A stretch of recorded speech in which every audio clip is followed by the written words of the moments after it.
नैन शांत तीर्थ में स्वर्ण का अधिकार 88,000 ऋषियों ने पुराण वेदता से सूजी से पूछा, हे सूजी, इस कलयुग में वेद विद्या रहित मनुष्य को प्रभु भक्ति किस प्रकार मिलेगी, ता उनका उद्धार कैसे होगा। हे मुनि श्रेष्ठ, ऐसा कोई व्रत कहिए जिसके करने से थोड़े समय पुण्य प्राप्त होवे, ता मनोवांछित फल मिले। ऐसी कथा सुनने की हमारी प्रबल इच्छा है। सर्वशास्त्र ज्ञान सूजी महाराज कहते हैं, हे वैष्णव पूज्य, आप सबने प्राणी की बात पूछी है, अब मैं श्रेष्ठ को आपसे कहूंगा जिससे नारद ने लक्ष्मीपति से पूछा था और लक्ष्मीपति ने मुनि श्रेष्ठ नारद से बताया था। यह कथा ध्यान से सुने। एक समय योगी राज नारद जी दूसरे गीत की इच्छा से सभी लोकों में घूमते हुए मृत्यु लोक में आ पहुंचे। यहाँ अनेक जन्म प्राय सभी मनुष्य को अपने कर्मों के अनुसार दुखी और पीड़ित देकर उन्होंने विचार किया कि इस रीति के करने से निश्चय प्राणी के दुख का विनाश हो सकेगा। ऐसा मन विचार कर श्री नारद विष्णु लोक को गए। वहाँ श्वेत वर्ण 4 भुजाओं वाले देवों के ईश नारायण को, जिनके हाथ में शंख गदार पद्म थे, वरमाला पहने हुए थे, देखकर स्तुति करने लगे। नारद जी ने कहा, हे भगवान, आप अत्यंत भक्ति संपन्न हैं, मनता वाणी भी आपको नहीं पा सकती है, आपका आदि मध्य अंत नहीं है, आप निर्गुण स्वरूप सृष्टि कारण भक्तों के दुख को नष्ट करने वाले हो, आपको मेरा नमस्कार है। नारद जी इस प्रकार सुनकर विष्णु भगवान बोले, हे मुनि श्रेष्ठ, आपके मन में क्या है, आपका किस काम के लिए आगमन हुआ, निसंकोच होकर कहो। तब नारद मुनि ने कहा, मृत्यु लोक में सब मनुष्य जो अनेक जन्मों में पैदा हुए हैं, अपने अपने कर्मों के द्वारा अनेक प्रकार दुखी हो रहे हैं। हे नाथ, यदि आप मुझ पर दया रखते हो तो बताइए, मनुष्य के सब दुख थोड़े से ही प्रत्यक्ष कैसे दूर हो सकते हैं। श्री भगवान ने कहा कि नारद, मनुष्य की भलाई के लिए आपने बहुत अच्छा प्रश्न किया।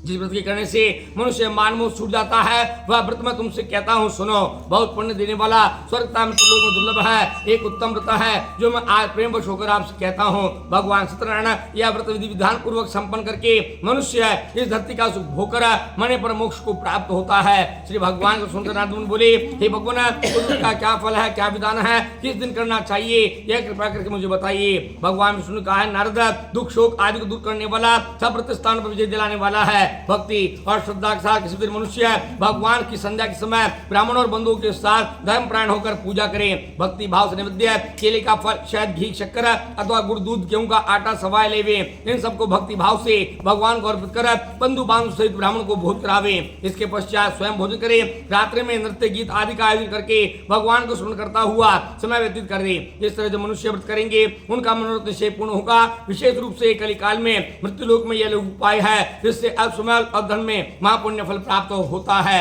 सूजी ने कहा, हे ऋषियों, जिन्होंने पहले समय व्रत किया उनका इतिहास कहता हूँ, आप ध्यान सुने। सुंदर काशपुर नगरी में एक नित्यंत निर्धन ब्राह्मण रहता था। वह ब्राह्मण भूख प्यास बेचैन होकर नित्य प्रतिवर घूमता। ब्राह्मण से प्रेम करने वाले विष्णु भगवान ने ब्राह्मण को दुखी देखकर एक दिन बूढ़े ब्राह्मण को रूप धारण करके निर्धन ब्राह्मण के पास जाकर पूछा, हे ब्राह्मण, तुम नित्य दुखी होकर पृथ्वी पर क्यों घूमते हो? हे श्रेष्ठ ब्राह्मण, यह मुझसे बताइए, मैं सुनना चाहता हूँ। दरिद्र ब्राह्मण ने कहा, मैं निर्धन हूँ, भिक्षा के लिए पृथ्वी पर फिरता हूँ। हे भगवान, यदि आप छुटकारे पाने का उपाय जानते हो तो कृपा कर मुझे बताइए। ब्राह्मण को रूप धारण करिए। भगवान विष्णु ने कहा, हे ब्राह्मण, सत्यनारायण भगवान मनोवांछित फल देने वाले हैं, इसलिए तुम उनका पूजन करो, जिसके करने से मनुष्य सब दुख से मुक्त हो जाता है। दरिद्र ब्राह्मण को व्रत का सारा विधान बतलाकर बूढ़े ब्राह्मण को रूप धारण करने वाले भगवान अंतर्ध्यान हो गए। जिस व्रत को ब्राह्मण बतलाया है उनको अवश्य करूंगा, यह निश्चय कर वह दरिद्र ब्राह्मण घर चला गया। परंतु उस रात्रि उस दरिद्र ब्राह्मण को नींद नहीं आई।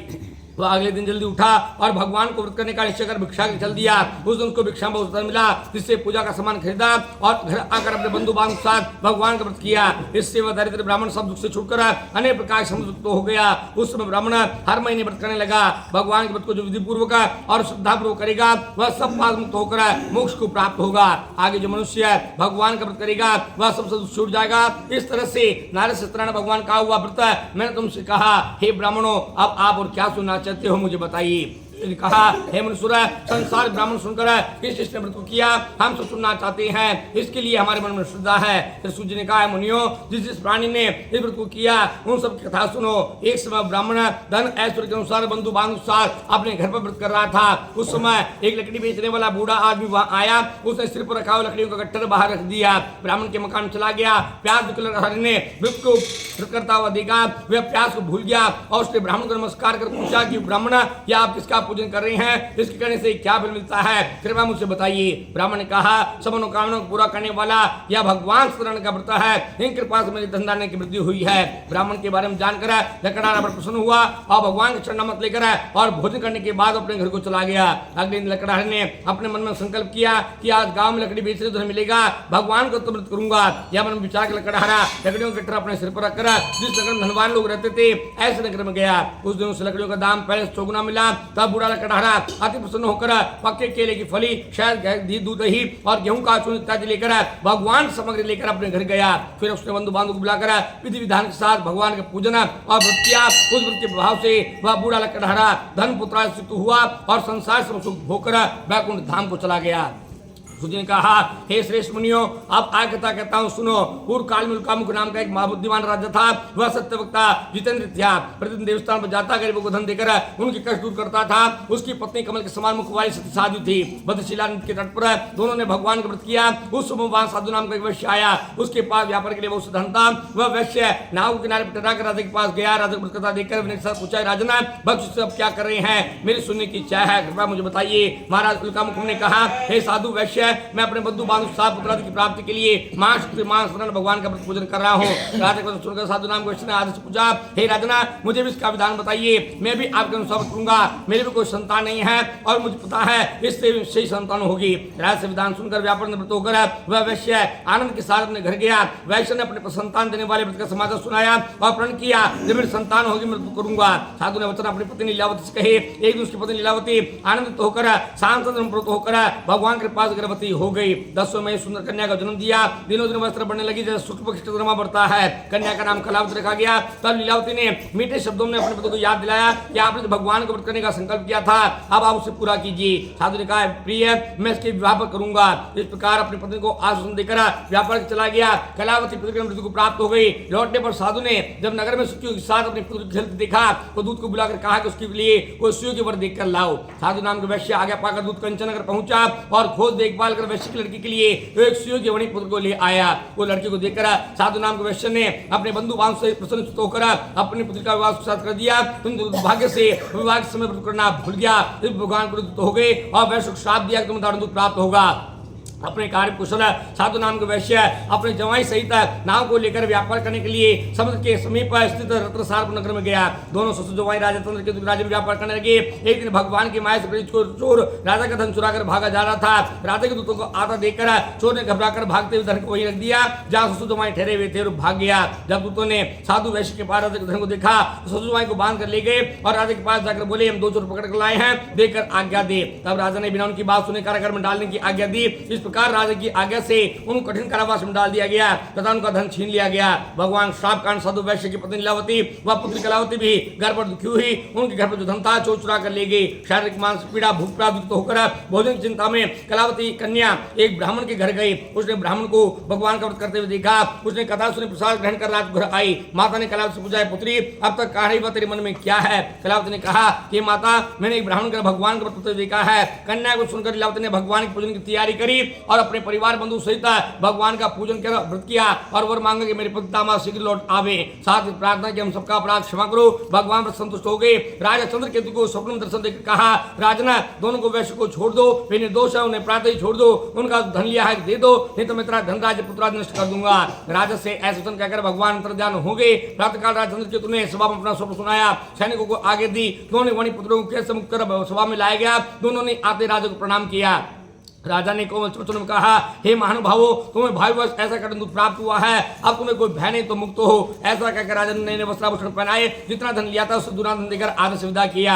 दोनों वैश्य अपने घर को चल दिए। सूर्य ने कहा, वैश्य ने मंगलाचार की यात्रा आरंभ करी, अपने घर को चला गया। उनके थोड़ी दूर आगे बढ़ने पर दंडी बेदारी भगवान ने पूछा, साधु नाम क्या है? अभिमानी वणिक हंसता हुआ बोला, दंडी आपके पूछते हो क्या धन लेने की इच्छा है? मेरे नाम लता पता बिल भरे पड़े हैं। वैश्य कठोर सुनकर दंडी वैश्यतारी भगवान ने कहा, तुम्हारा वचन सत्य हो। ऐसा कहकर वहां चले गए। और दूर जा किनारे पर बैठ गए। दंडी महाराज के जाने के पश्चात वैष्णव नाव को ऊंची ऊंची देकर संभा किया। नाव में बेलपते आदि देकर मूर्छितों के जमीन पर गिर पड़ा। मूर्छा खोलने पर तन शोक प्रकट कर रोने लगा। तब उसके जमाई ने कहा, आप दुख न करें, शोक न करिए, दंडी महाराज का श्राप है, अतः उनकी शरण में चलना चाहिए, तभी हमारी मनोकामना पूरी होगी। जमाई के वचन सुनकर वह साधु नामक वैश्य साधु महाराज के पास पहुंचा। तन भक्तिभाव प्रणाम कर बोला कि मैंने जो आपसे असत्य वचन कहे थे उनके लिए मुझे क्षमा करो। ऐसा कहकर महान शोक रोने लगा। तब भगवान बोले, बनी पुत्र, मेरी आगे तू बार बार हुआ, तू इस प्रकार से तुझे प्राप्त हुआ है। साधु नाम के वैश्य ने कहा, भगवान आपकी माया से ब्रह्मा आदि देवता आपको रूप को नहीं जानते, तब अज्ञानी कैसे जान सकता हूँ। आप सुनो होइए, मैं सामर्थ्य के अनुसार आपकी पूजा करूंगा, मेरी रक्षा करो और पहले समान नौका में धन भर दो।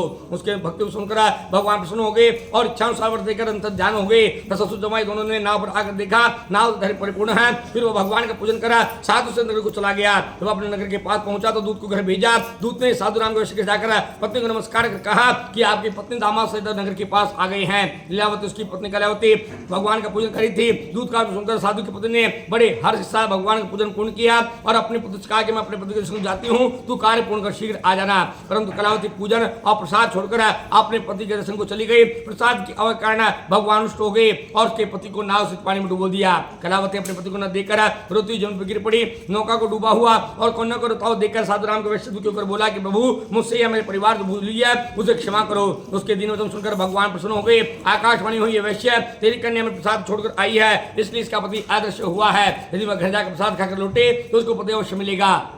आकाश ने सुनकर कलावती ने घर पहुंचकर प्रसाद खाया और बंधु बांधु के दर्शन किए। तत्पश्चात साधु ने वहीं बंधु बांधु सहित सत्यदेव का विधि पूर्वक पूजन किया और श्लोक का सुख भोग कर अंत में स्वर्गलोक को चला गया। सूर्य ने कहा, हे ऋषियों में कथा कहता हूँ, सुनो। प्रजापाल में लिंग तुंग नाम का राजा था। उसने भगवान सत्यदेव का प्रसाद त्याग कर बड़ा दुख पाया। एक समय राजा वन में पशु को मारकर बड़ के पेट के नीचे आया। उसने ग्वालों को भक्ति भाव से बंधु सहित भगवान का पूजन करते देखा, परंतु राजा देखकर भी अभिमानवश नहीं किया, न भगवान को नमस्कार किया। जब ग्वालों ने भगवान प्रसाद स्वयं रखा तो प्रसाद त्यागर नगर को चला गया। नगर में पहुंच उसने देखा सब कुछ नष्ट पाया तो वह जान गया भगवान ने किया है। तब उस स्थान वापस आया, ग्वालों के पास बैठ कर विधि पूर्वक पूजन किया, प्रसाद खाया और भगवान के पास जिससे पहले था वैसा ही हो गया और दीर्घकाल तक सुख भोग मरने पर स्वर्ग को चला गया। जो मनुष्य इस परम दुर्व्रत को करेगा, भगवान की कृपा से उन्हें धन दानी प्राप्ति होगी, निर्जन दरिद्री और बंदी बंधन से मुक्त होकर निर्भय हो जाता है। संतान को संतान प्राप्त होती है, सब उत्पन्न होकर अंत में वैकुंठ धाम को जाता है। बोलिए श्री विष्णु भगवान की जय।